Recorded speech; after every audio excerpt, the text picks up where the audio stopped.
လိုက်ချင်ပါတယ်ပေါ့နော်ကျွန်တော်ဒီဆောင်တော့တာဝန်ရှိပါတယ်ဒါတပိုင်းပေါ့လေတစ်ခါကအကလေးများဒီကြားထဲမှာကျွန်တော်ဆန်းနေတယ်ကျွန်တော်တိုင်းကျွန်တော်ကန်ပေါ်ပြီးတော့ခုပြရတာလို့ကျွန်တော်လူမျိုးရဲ့ရှုံမောင်းလာနေစဉ်းစားပြီးတော့သူ့ရဲ့ဒီခေါ်လာညာခေါ်လာပဲလေ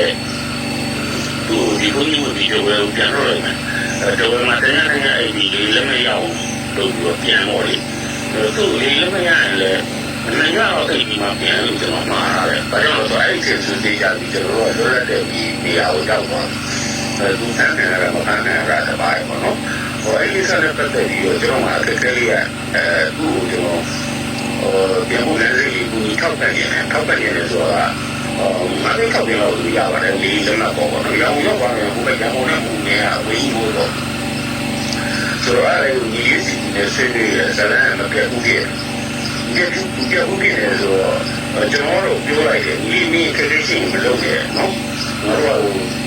ကဟုတ်ပါဒါလေးမေးချင်တာကမင်းတို့ဒီလေရင်လက်မှတ်ငါပြောပြအောင်တက်ပြေးပြောင်းနေလဲလေရင်လက်မှတ်ကိုမင်းတို့လေရင်ကိုမင်းတို့ဘယ်လိုစီမှာသူကတက်ပြေးပြောင်းဖြစ်သွားပြီတော့ဘုံကြီးဝပြီးတော့မင်းတို့ကဒဝေကိုပြန်သွားမယ်ဆိုပြောတာလေးကိုနားတော့အေးပြောရှိမှာတန်ခါဝန်ဆောင်မှုကတည်းကကိုရှိတယ်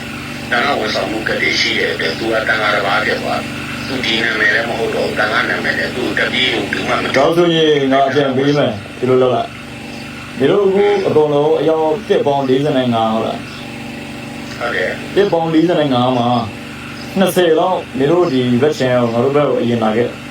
ပြီးတော့လက်နဲ့ပါတော့ယူလာခဲ့အယောက်စစ်မပါလေရတယ်ဘာမှမဖြစ်ဘူးငါတို့ကနေပြီးတော့ကယ်ထုတ်ပြီမယ်ငါတို့ဒီတိုက်တဲ့နေရာကိုမျိုးကရောက်လာနိုင်ဆိုရင်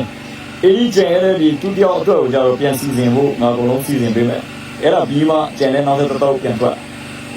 ရတယ်မကူညီတော့ထွက်တာတော့ဟိုထွက်တာတော့မကူညီတော့ရတယ်ကျွန်တော်လည်းစီစဉ်လိုက်မကူညီရရတယ်နော်ဟုတ်ကဲ့ကျွန်တော်လည်းစကားတွေအများကြီးပြောချင်လို့ဆိုတော့ကျွန်တော်အားရလည်းညောင်းမကူညီတော့ကျွန်တော်လည်းဟိုစီစဉ်လိုက်လို့ရတယ်ငါတို့ကအစိမ်းသက်သက်ဖြစ်နေတဲ့ကြောင့်မို့လို့နော်